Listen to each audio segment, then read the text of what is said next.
For the reading of the gospel, we are reading from the book of John, chapter 20, the first 18 verses.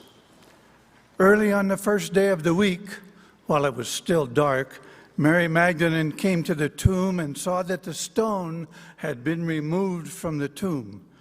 So she ran and went to Simon Peter and the other disciple, the one whom Jesus loved, and said to them, "They have taken the Lord out of the tomb, and we don't know where they have laid him."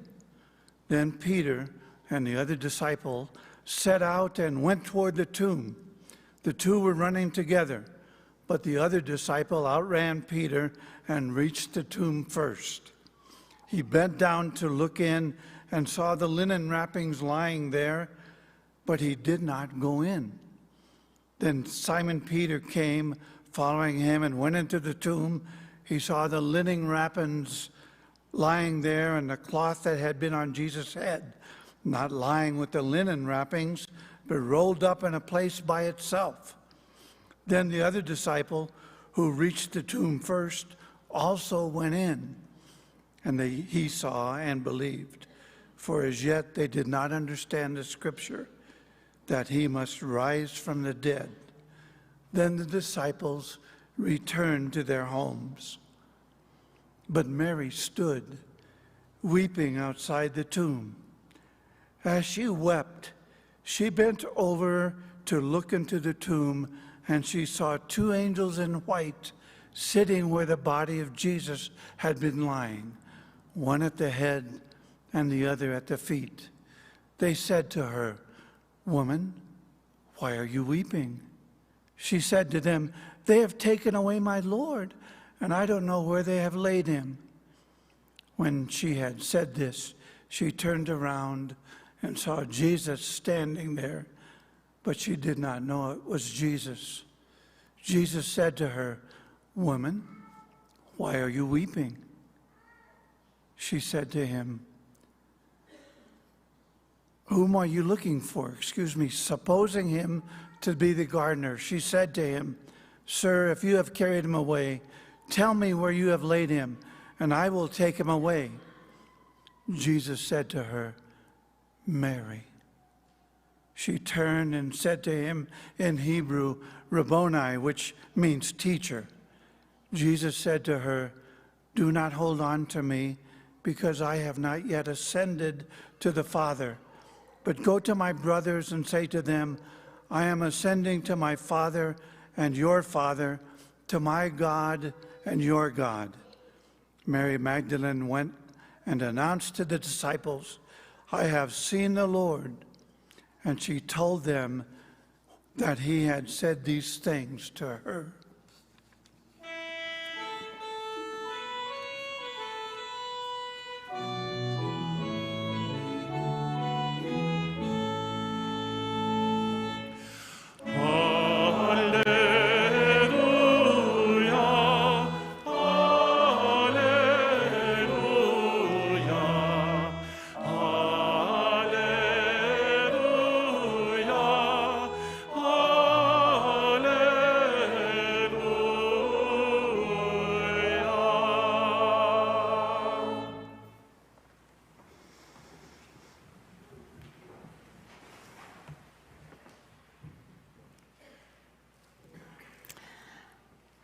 "I have seen the Lord," proclaims Mary Magdalene. Easter is always a necessary reminder that the proclamation of the good news does not happen without the voices that proclaim it. But if you feel like maybe you've lost your voice when it comes to Easter hope, that's understandable. The daily barrage of bad news in the world can easily give us laryngitis when it comes to sharing the good news of our God. But maybe today we can get our voices back. Thanks be to God for Mary Magdalene, who, while at first ran away from what was clearly a disturbing burial site of her Lord, she then came back with friends, and they checked out the scene together, each having their own experience of the empty tomb. And, if you look at the text, they didn't have some kind of mystical resurrection revelation, did they? The only thing that was clear to them is that Jesus was not only dead, but now his body was missing too. A double whammy of grief. And while the two men return home, no doubt bewildered and befuddled, Mary remains at the tomb. And it's only in her lingering a little longer and in her grieving at the grave that through her tears she sees the angels. And when they ask her why she's weeping, she states the party line that they've been saying all morning, the only truth that she knows at this point. They have taken away my Lord, and I do not know where they have laid him. Her grief and desperation suggest that she is in no way thinking about resurrection or miracles, only loss upon loss. And then, as John tells the story, when Mary turns around to see a man who she thinks is a gardener, she begs him with a hint of accusation in her voice, "Sir, if you have carried him away, tell me where you put him." She's revealing here that she still thinks this is a grave robbery, a crime scene to decode, a mystery to be solved. Time and time again in this story, Mary's only thought of the empty tomb is that Jesus' physical body has been removed, stolen, robbed. And you know how it is when you are grieving. Grief grips so tightly you don't have room to embrace anyone or anything. As loss lingers, that leaves little room for curiosity. Trauma keeps you trapped in cycles of thinking and believing that are very hard to escape. So, of course, all Mary can think about is that the one she loves is gone. It's only when the man she supposes to be the gardener says her name, Mary, that she snaps out of her grief and her foregone conclusion of grave robbery. She responds with immediate recognition. Teacher. Just like that, Mary sees Jesus. You see, friends, on Easter, an empty tomb is not enough.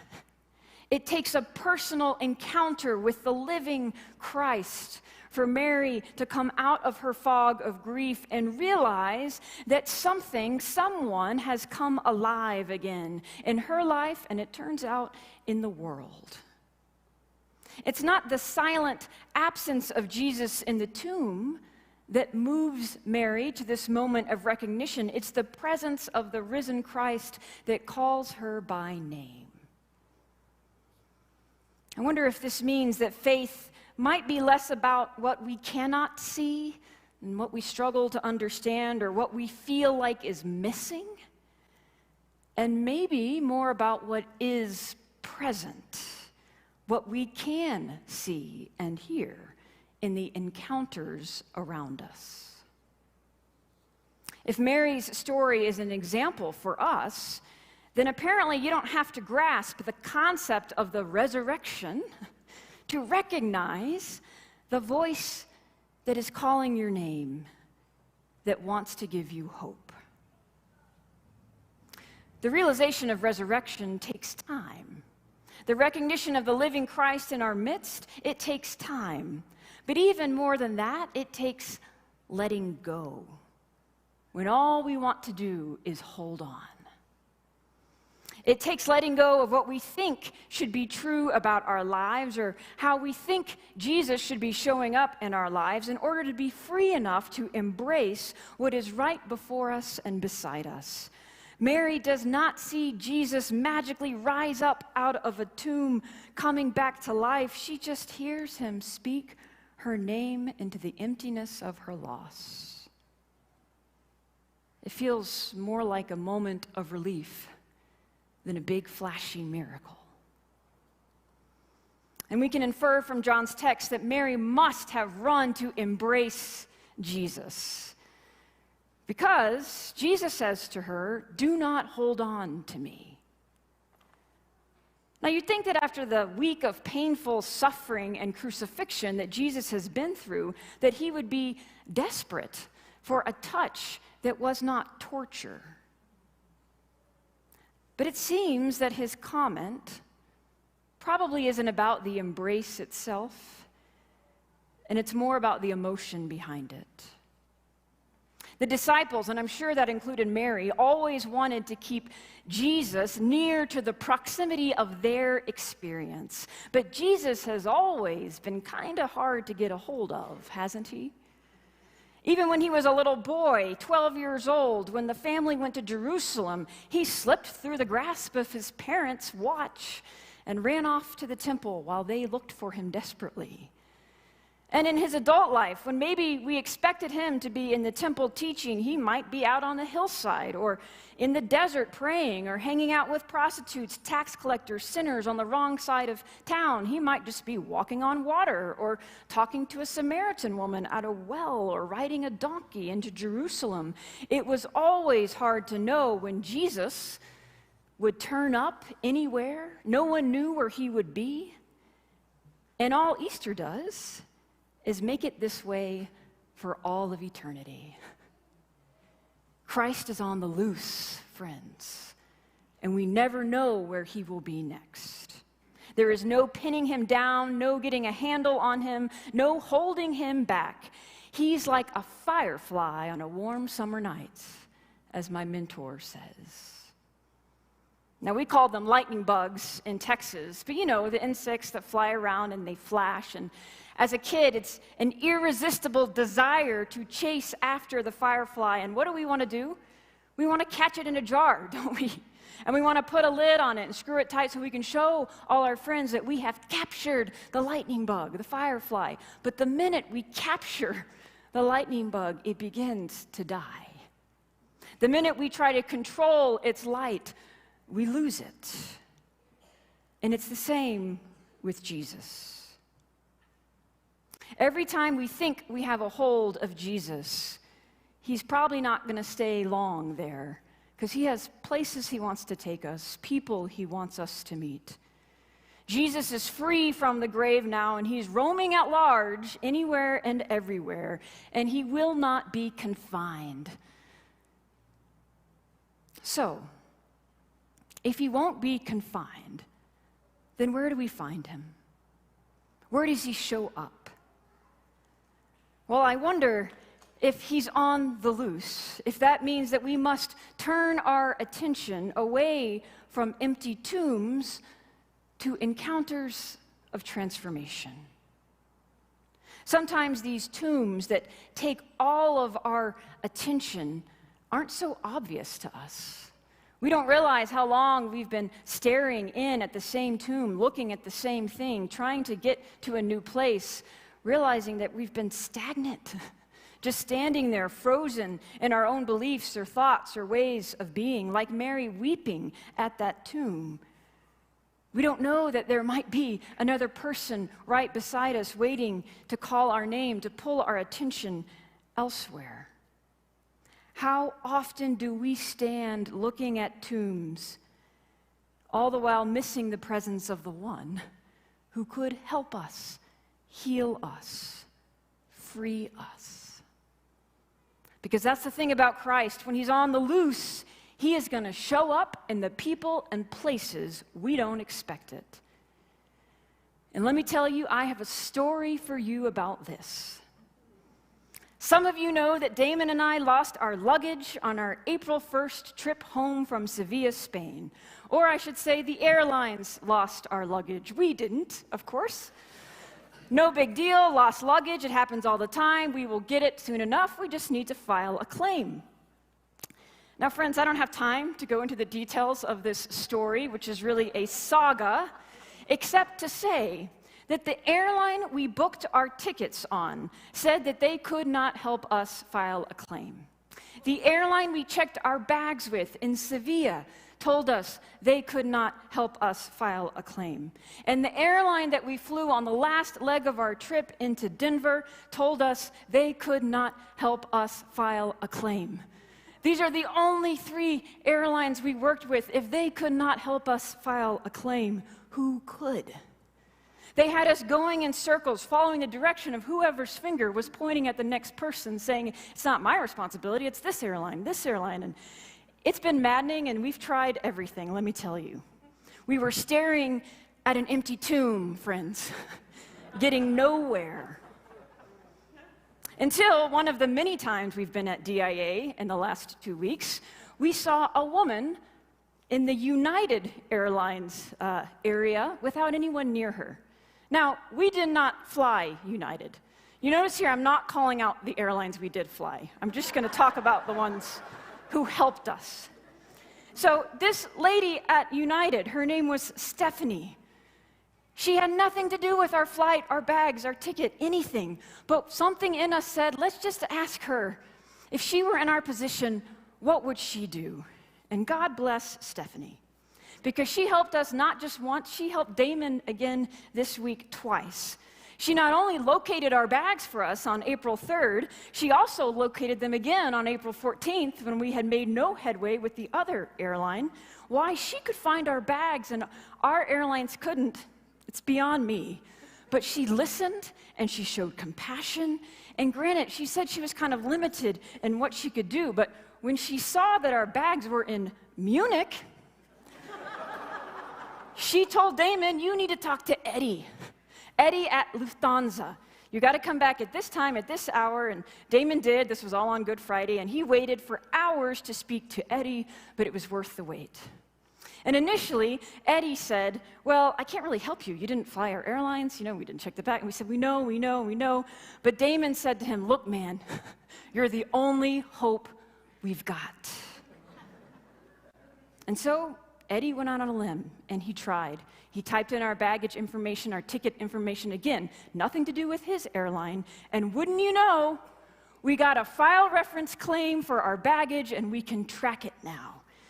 Now, this whole time, we had been expecting that our bags were lost. We just resigned ourselves to that. So this was really just to try to get a claim so we could file insurance. But we got way more than that. Eddie and Stephanie were actually able to help us find our bags. They were in Florence yesterday. They're headed to Frankfurt, and Easter miracle, they might be in Denver today. I kid you not, at 3:30 in the morning yesterday, Saturday, Italy called.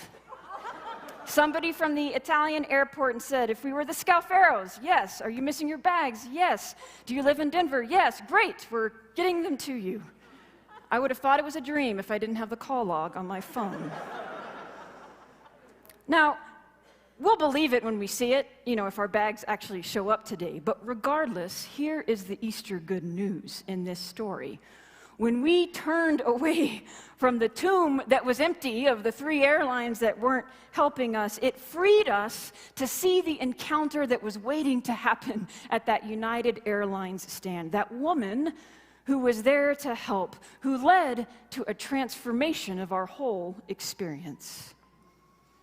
And it had me wondering, how many times do I walk around in the world with this idea of certain people who must be the ones to help me, or certain ways of going about doing things, or the way that things are supposed to work at airports, per se, never realizing that there might be a gardener, that there might be a Stephanie who I'm not seeing because I'm staring at an empty tomb. Can we move from looking at the empty tombs in our life to the encounters that will give life? Now, that's just a story about baggage, but there's another one about much more precious cargo: refugee children from Ukraine. It's horrific what's happening in Ukraine right now. I know all of the Ukrainian people are on our hearts and minds.